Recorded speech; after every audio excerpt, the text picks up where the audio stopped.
fantastic.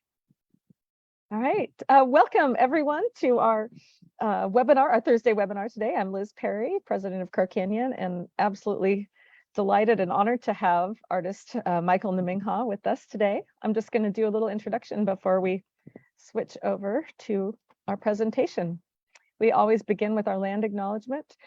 The Chaco Canyon Archaeological Center acknowledges the Pueblo, Ute, Paiute, Dene, and Hickory Apache people on whose traditional homelands our institution sits and upon which we work and reside. Our mission-related work would truly not be possible without Indigenous people in the past, present, and future, and we respectfully recognize and honor ancestral and descendant Indigenous communities for their contributions to all of humankind. This land acknowledgement is very sincere for us. We are very grateful to all Indigenous people, and we support the preservation and protection of cultural traditions, ancestral connections, and sacred lands, which really segues right into our mission to empower present and future generations by making the human past accessible and relevant through archaeological research, experiential education, and American Indian knowledge. And you can visit our website at crocanyon.org to see more about our mission and our projects and our programs for the public. I know everyone is a Zoom expert now, but if anyone's head is taking up too much room, you can just grab the black bar and move it over to the right to see the slides a little bit better. When you do have questions throughout the presentation, please put them in the Q&A function instead of the chat.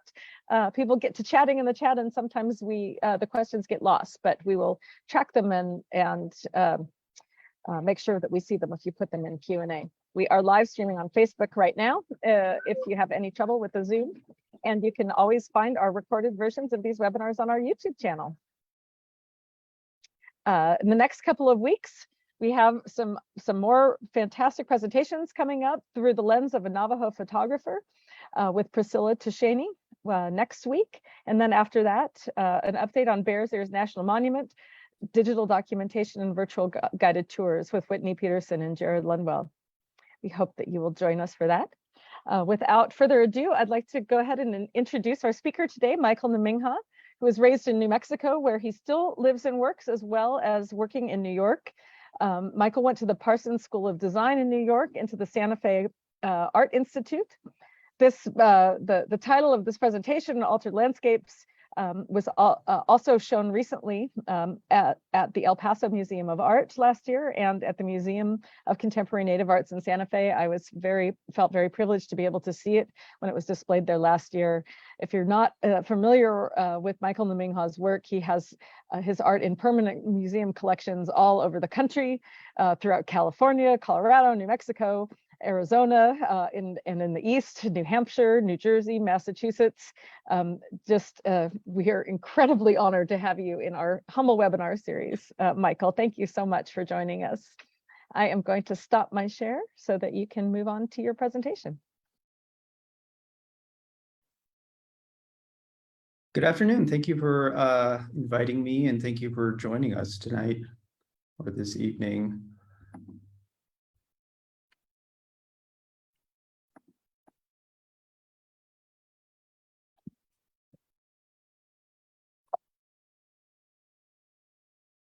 So I'd like to start with a little bit of background on my family. I come from a long line of artists and artisans. I guess it all started in the late 1800s with my great-great-great-grandmother, who's pictured here. Her name was Namingha, and she was a very well-known potter that used ancient pottery shard designs and incorporated them into her own work, making her own kind of mark on her own art practice. And afterwards, she had a number of daughters who all became potters. And then further down the line, my grandmother, Dextra Quetzqueba, was a potter and had two children, my father, Dan, and his sister, Camille, who's a potter. And my father is Dan Namingha. He is a painter and a sculptor, and he's been painting professionally for probably since 70. He went to the Institute of American Indian Arts here in Santa Fe, New Mexico. He began his career in the 70s and showed on through the 80s, and in 1990 opened up a gallery featuring his artwork. And the gallery is located here in Santa Fe. It's called Niman Fine Art, and it showcases his art as well as my brother's art, who is also an artist. He is a sculptor and a printmaker. And later down the line, I joined the gallery. I was born and raised in Santa Fe, New Mexico. My family lived on the reservation of Okeowinge, which is located about 30 miles north of Santa Fe. It's where my mother is from, and she is Tewa.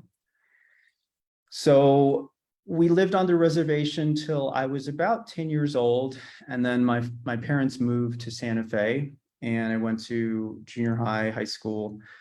And after high school, I attended some classes at the Santa Fe Art Institute. Their programming was a little bit different from what it is now, where they would invite master artists to teach kind of 2-week master classes. And I was able to study with a group of artists over the course of 2 summers. One was Judy Pfaff, another was Fritz Scholder, John Baldessari, Manuel Neary, Stephen Osier, and I was really trying to find my voice in the art world and try to see how I could navigate getting into some sort of art school. But I, just coming out of high school, I didn't really know what I was doing. And John Baldessari and Judy Pfaff were very helpful in helping me kind of navigate how to get to that next step of applying to art schools and which art schools to apply to. And they recommended I go to New York City. And I had visited New York City for the first time when I was probably 9 years old with my parents. My father was having an exhibition there, and I loved New York, and I told my parents that was kind of the one place I would like to go and experience. And if I could get into a school there, I would love it. So I applied to one school, which was Parsons School of Design. And luckily I got accepted and I went. And so I did 4 years there.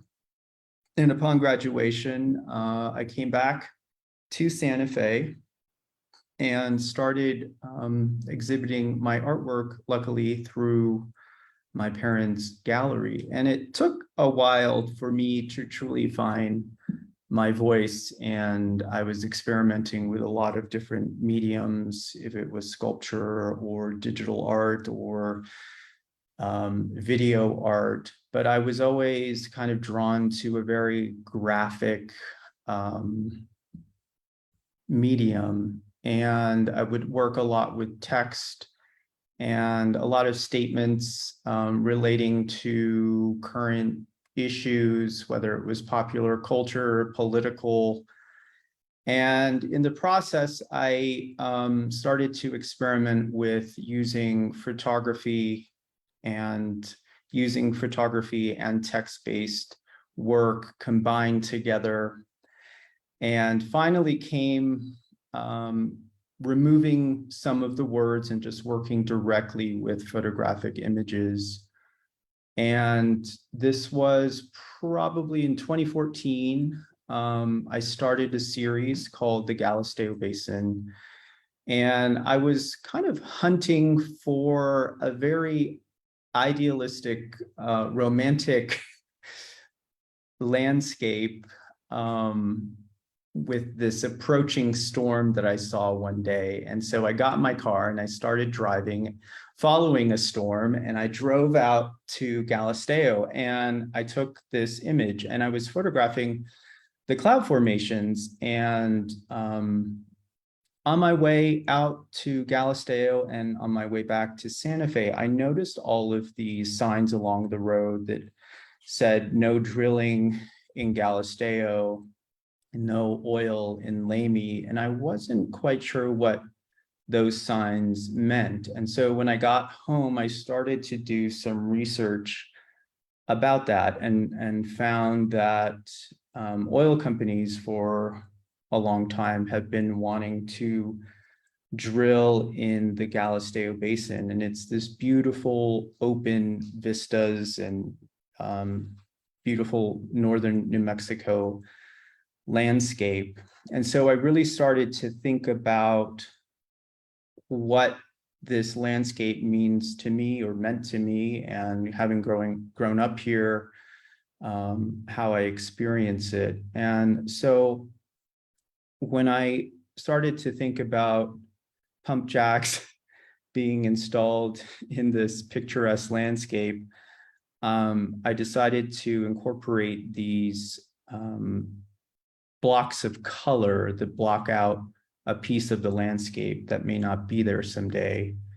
And I started to research color psychology and found that pink has a calming effect on people. And that's the experience that I get when I'm out there.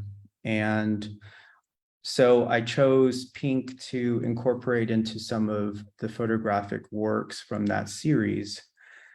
And then in 2016, I became frustrated with my photographic images being confined to a square or a rectangle.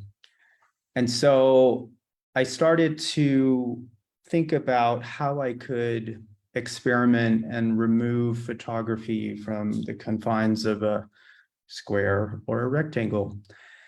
And I really started to observe different artists' work in all fields. I would attend a lot of opera at the Santa Fe Opera, but also at the Metropolitan Opera in New York. And I started to observe how set designers often skew a set to trick the eye of the audience. And, some of these forced perspectives where something seems really far away, but really is actually pretty close.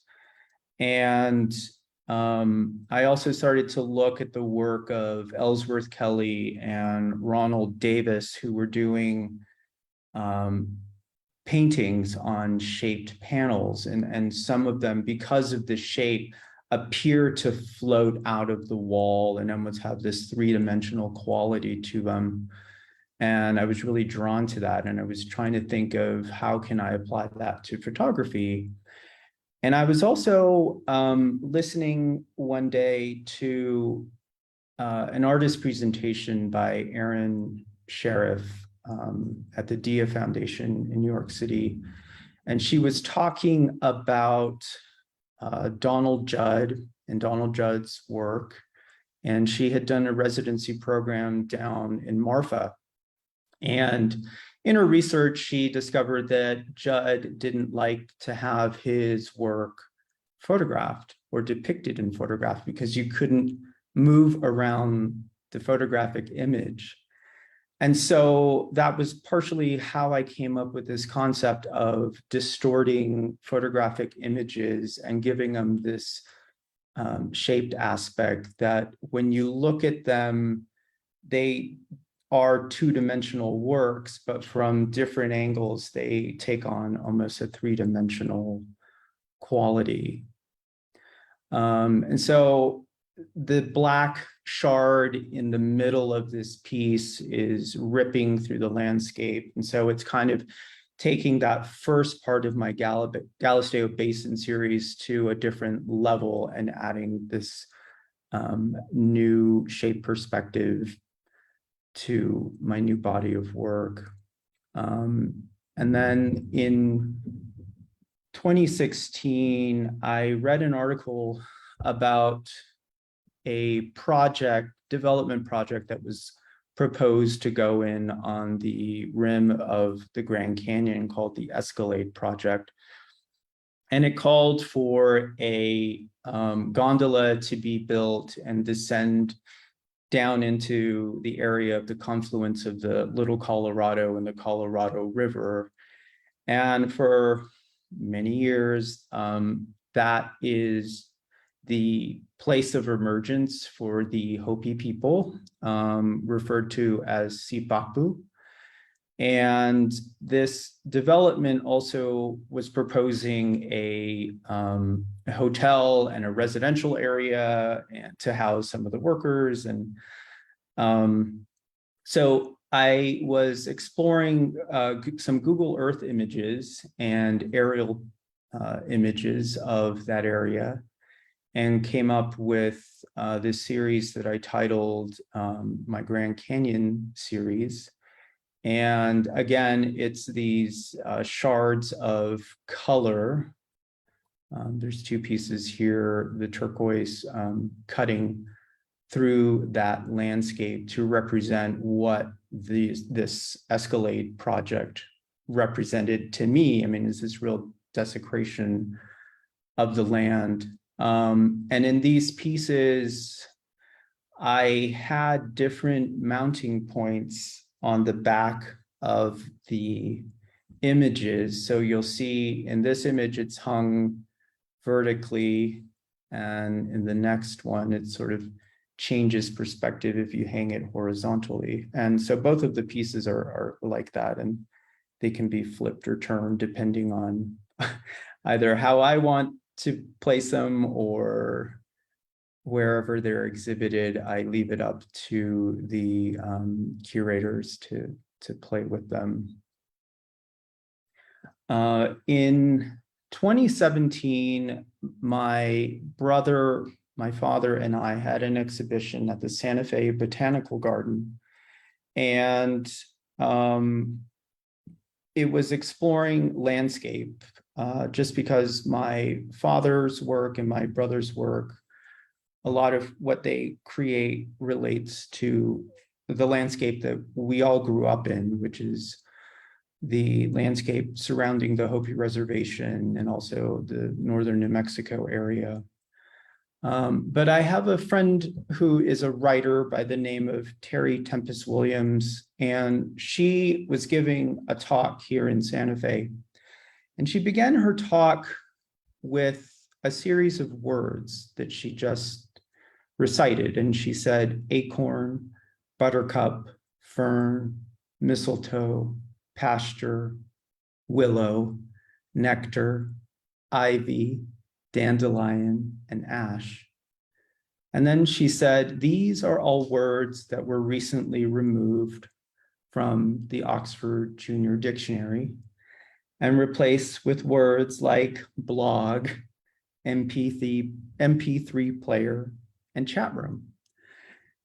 And when she was giving the lecture, it was so powerful to hear those words and then to think about those words being removed from a child's dictionary. I mean, those are words that are so important and reference the natural world and suddenly are no longer relevant, thereby having them removed and replaced with words related to current technology. And when you think about it, like MP3 player, it's already outdated.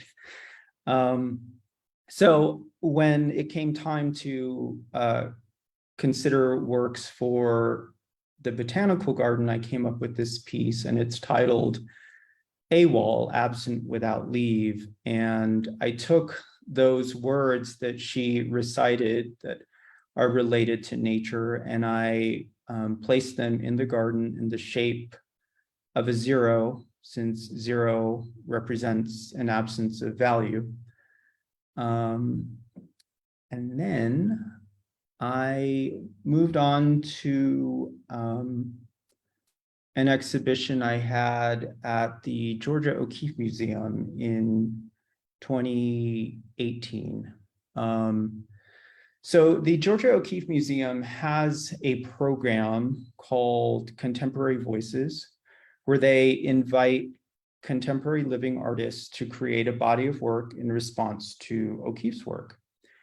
And I was working with the then curator at the museum, Carolyn Kastner, and I was really kind of wondering how to approach this exhibition. And I remember coming across a piece by O'Keeffe when I was in art history class at Parsons School of Design, and it was a typical art history class where they were just kind of going through a series of slides, and they had shown an image of a piece by O'Keeffe, and it was titled "The Black Place." And to me, it was this abstract painting that looked like cloud formations with a lightning symbol coming down the middle. And for some reason, that painting always stuck in my head. And so when the time came, I was talking to Carolyn Kastner about it, and she said, well, that's actually not, those aren't cloud formations, it's a landscape located here in New Mexico. And so that really piqued my interest, and I started to explore that series and where it was located in New Mexico. And so I started to research using Google Earth, and just seeing, kind of taking in a lay of the land of how big of an area the Black Place is and where it's located. And it's located not far from Farmington in the Four Corners region of New Mexico. And as I was exploring Google Earth, I started to zoom in, and I started to see what appeared to me to be parking lots, but they in fact were not parking lots. They were what are depicted in this photograph here. It's this sort of infrastructure of oil and natural gas extraction. And in this photograph, which I took when I finally made the trip out there with Carolyn and the director of the O'Keeffe Museum, and it appears this kind of very otherworldly landscape. And then to have all of this infrastructure even makes it more so. I mean, it looks to me like living on Mars. But it's such an interesting and beautiful landscape. And then in doing a little bit further research, in 2014, NASA discovered the largest methane gas cloud in North America sits over that region, and you can see it on this map in the Four Corners area. And I had a conversation with the Environmental Defense Fund, and that's where a lot of this research comes from. And so I started to kind of combine what I found doing research and then taking my own photographic images of the area. And I still like the aerial perspective that Google Earth provided. And so I started to use a drone to photograph that landscape. And so this image is of the day I was out there photographing at the Black Place with the curator, Carolyn Kastner, and that's my drone down on the ground. And I came up with different shaped compositions. This is the first, it's titled Black Place. That area that is within the black space on this piece that looks like a parking lot, that's an aerial perspective of the site. And the museum has the GPS coordinates of where O'Keeffe was doing a lot of her work. And so that is also depicted here in this image.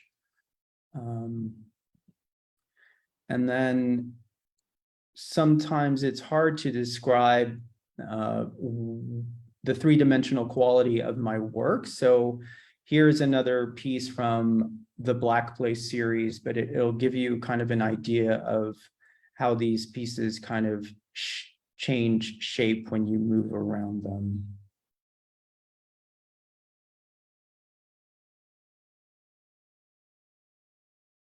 And in some of, so when O'Keeffe started her series, they were very realistic and very, you could tell you were looking at a landscape when she started her Black Place series. And as she progressed through the series, it only lasted 10 years. It was 1930 to 1940. And as she came to a close on the series, they became more and more abstract. And so that was also kind of the approach I wanted to take to this series. I wanted to start out with that first piece, this kind of depicting what the landscape looks like from the sky, and then kind of really taking a more abstract approach with this type of work. And this piece, again, has different mounting points on the back, so you can flip them and rotate them as you please. This is kind of a close-up shot of the Black Place Hills.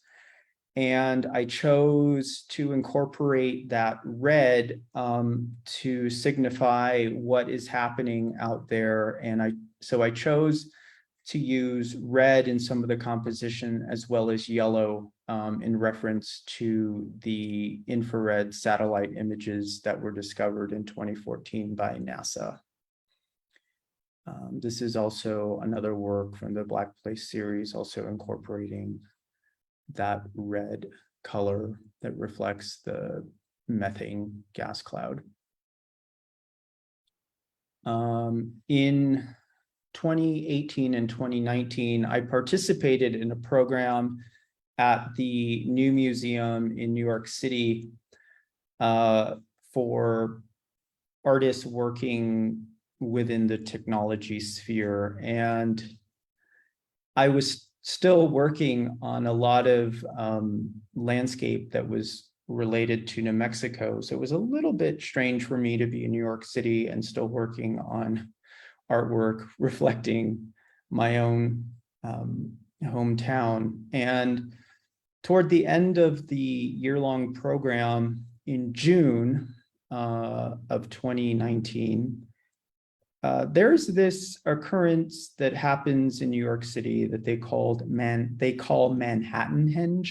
And it's when during the summer solstice, the sun kind of perfectly aligns on the large avenues like 23rd Street, 32nd Street, and 14th Street.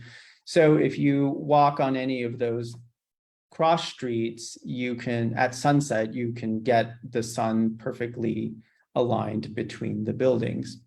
And so I was on my way to dinner with some friends, and we hadn't approached any of the big avenues yet, but we started to see a lot of people kind of pulled over, taking photographs, and we thought it was a little strange for New Yorkers to be doing that, just like pulling over and stopping. And so when we finally got to one of the large avenues, we realized what they were photographing, and it was this bright red and yellow sun that was very unusual.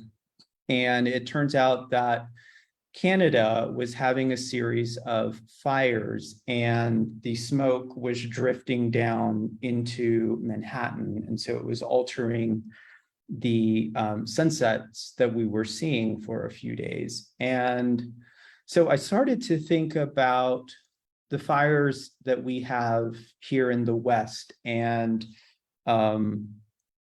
really, I guess in 2010 was the first major fire that I experienced growing up here. And it was so intense. And we were getting a lot of these kind of intense sunsets like I just witnessed in New York City. And so I embarked on this series called Altered Landscapes, where I did alter the sky in some of these images, but still utilizing some of the shots that I took from my Black Place series, and to kind of comment on how climate change is affecting our local environments, our fire seasons, they get more and more intense. I mean, New Mexico has just experienced one of the worst early fire seasons that I've ever heard of. And also, I think we just had the largest fire on record in the Pecos National Forest. This is a piece that was done in 2021. It's titled Altered Landscape 11. And it is a photograph that I took of fires that were occurring in August of 2021. And it was a combination of fires from California, Arizona, Colorado, and also in our own backyard of Santa Fe. And so this sunset image was so intense, and the photographic image itself, the photo, I didn't alter. The shape, of course, is one of my part of my series, but I just was so blown away by what I was seeing. And this was also done in 2021. It is a series I started on Chaco Canyon, and I was wanting to further explore kind of the Four Corners region, and being of Puebloan and Hopi descent, I wanted to depict my own cultural roots in my art practice.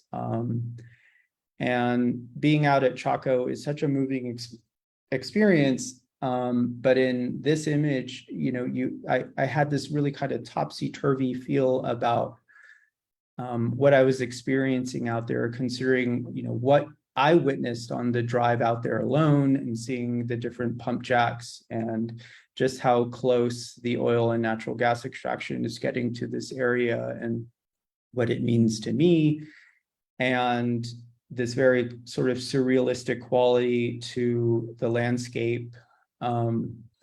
Methane is also an odorless, colorless gas. So it's like this silent,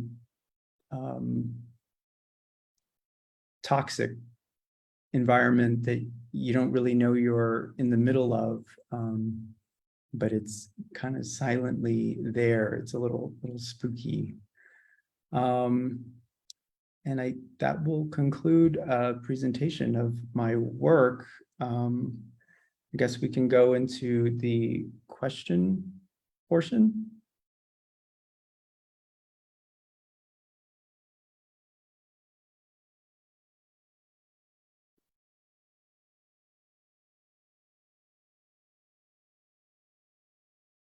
We can't hear you, Liz.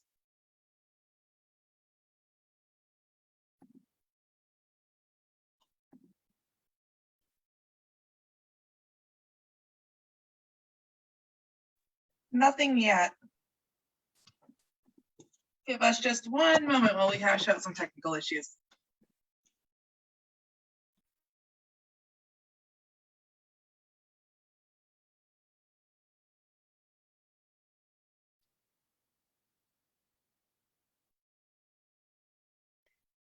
Can you hear me now? Yes. Ah, all right. Well, I have no idea why that worked, but we just won't pick that apart at this juncture, shall we? Okay.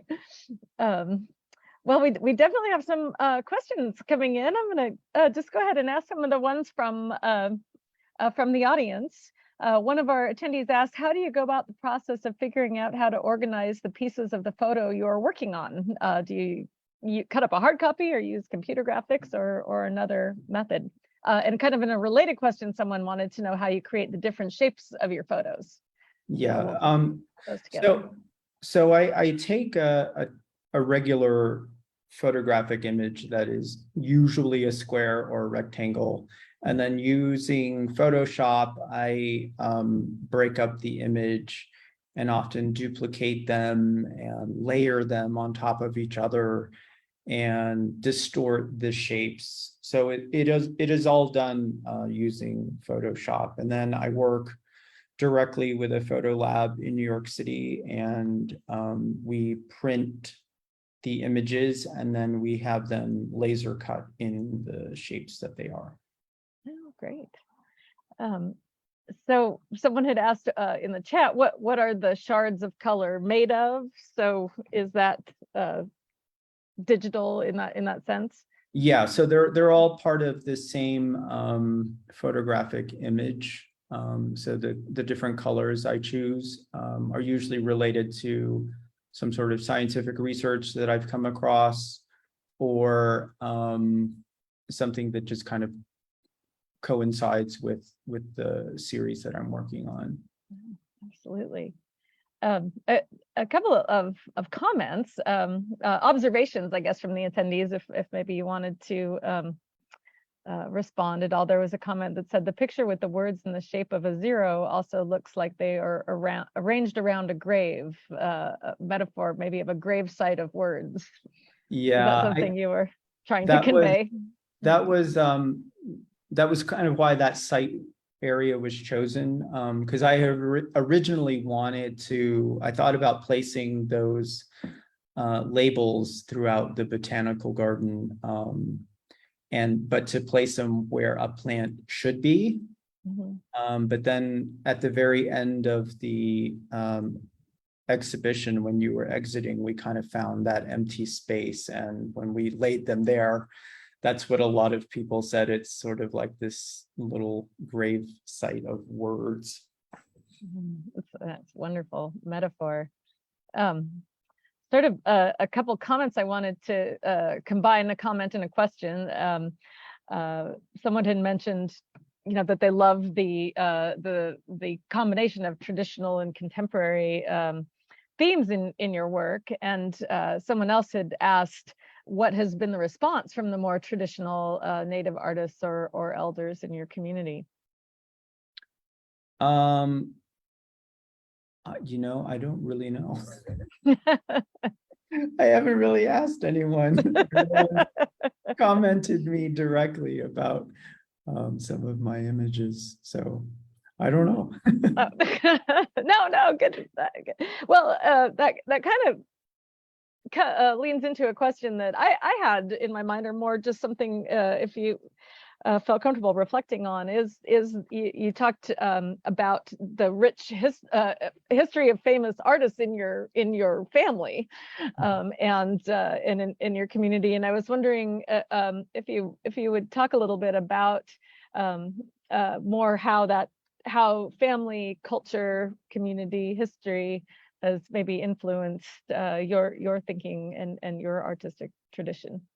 Yeah, so I think with my great grandmother Nampeo, she was looking at sort of ancient pottery designs and how to kind of update them and incorporate them into her work. And so in a lot of ways, I kind of feel like that's what I was also trying to do with photography, was to kind of see how can I remove it from the traditional aspects and kind of bring it into something a little bit different that I hadn't seen before.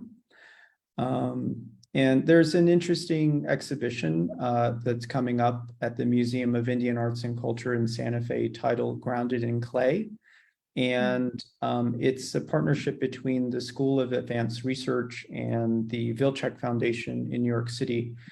And they invited 60 participants from the different Pueblos in New Mexico to write essays in response to a piece of pottery chosen within the SAR collection, or the Vilcek collection. And I chose a piece by my grandmother, Dextra. And it's a piece that she painted created in 1980 that's of different pottery shards. But it was really interesting for me because we lost my grandmother a couple of years ago, and I have so many questions about that piece, but I can't answer because she's not here anymore. And so there was this kind of sadness that I felt for it. But there's a coloring book that goes along with this upcoming exhibition. And so when I was asked to create a page for the coloring book, I I chose my grandmother's pottery piece. And so I was tracing the outlines of her pottery for this coloring book page. And I felt like part of me was with her on kind of creating this piece alongside her. So it was a really interesting experience. And I'm glad I did that. Oh, that's wonderful, really meaningful. Well, maybe a technical question that's come on from Facebook about what material you print your photos on for the Shaped series. So they're digital chromogenic prints that are face mounted to shaped plexiglass or shaped acrylic. Oh, wow. That's a really fascinating media. Kind of going back to the sort of the social justice issues that you touch on, Chaco Canyon and environmental issues in Indigenous lands. Your sort of activism around this in your work is subtle, has been described as I have in some of the research Taylor did called a non-confrontational, quiet, inviting viewers to contemplate the devastating effects of oil and gas industries on ancestral lands. Have you seen some any kind of reaction from sort of the political or policymaker space to the way that you educate the public about the importance of these issues through your art?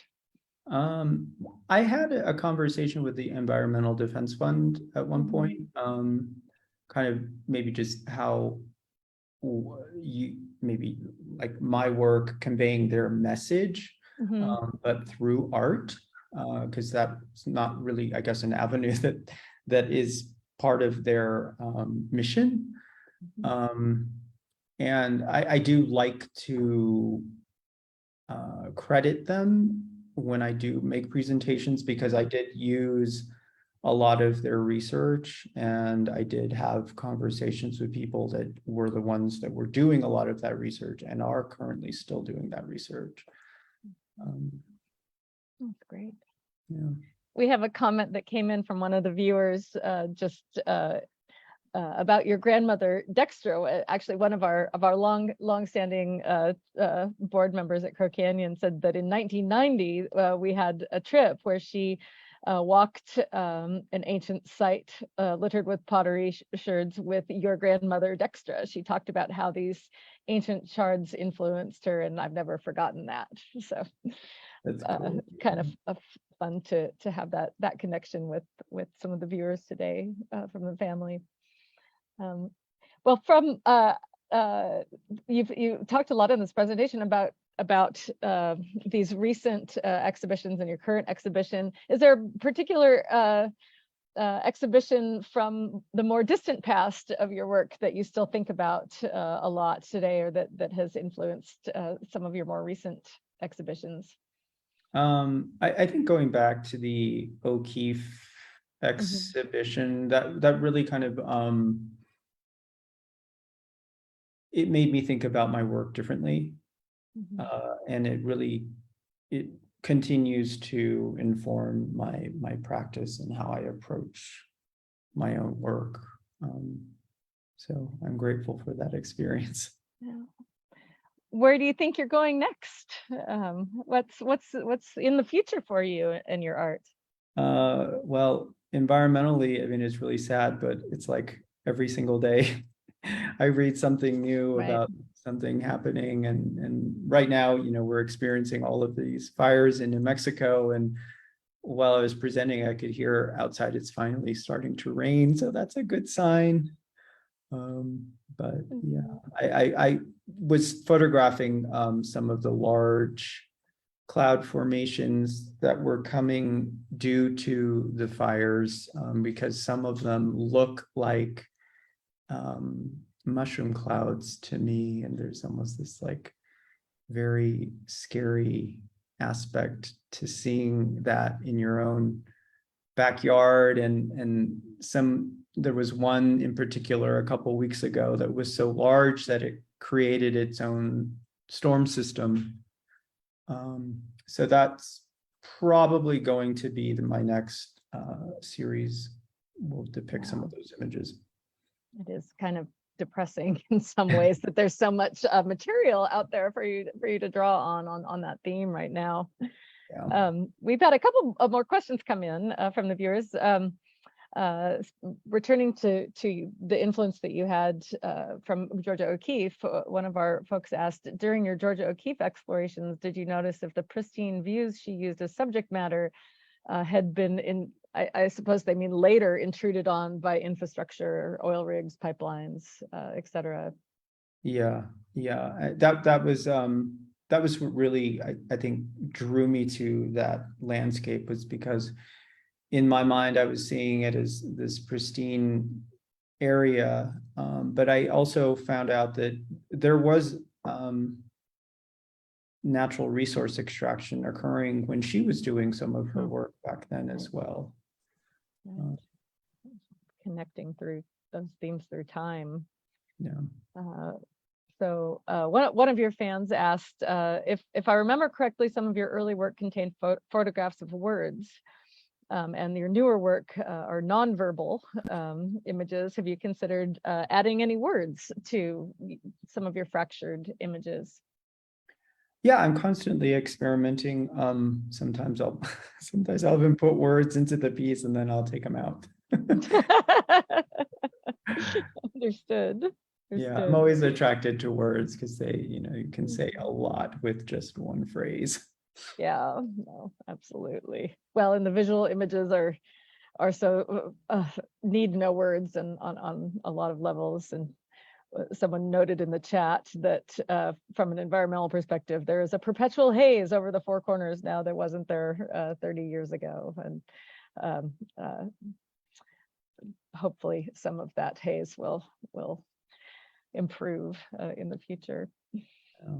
Well, I think we're pretty much out of questions. Michael, thank you so much for an incredible presentation and for answering all of our questions on the big picture and little picture. We're really looking forward to watching you and following your work in the future. Great, thank you for inviting me. Thanks so much. All right, bye-bye, everyone. See you next week.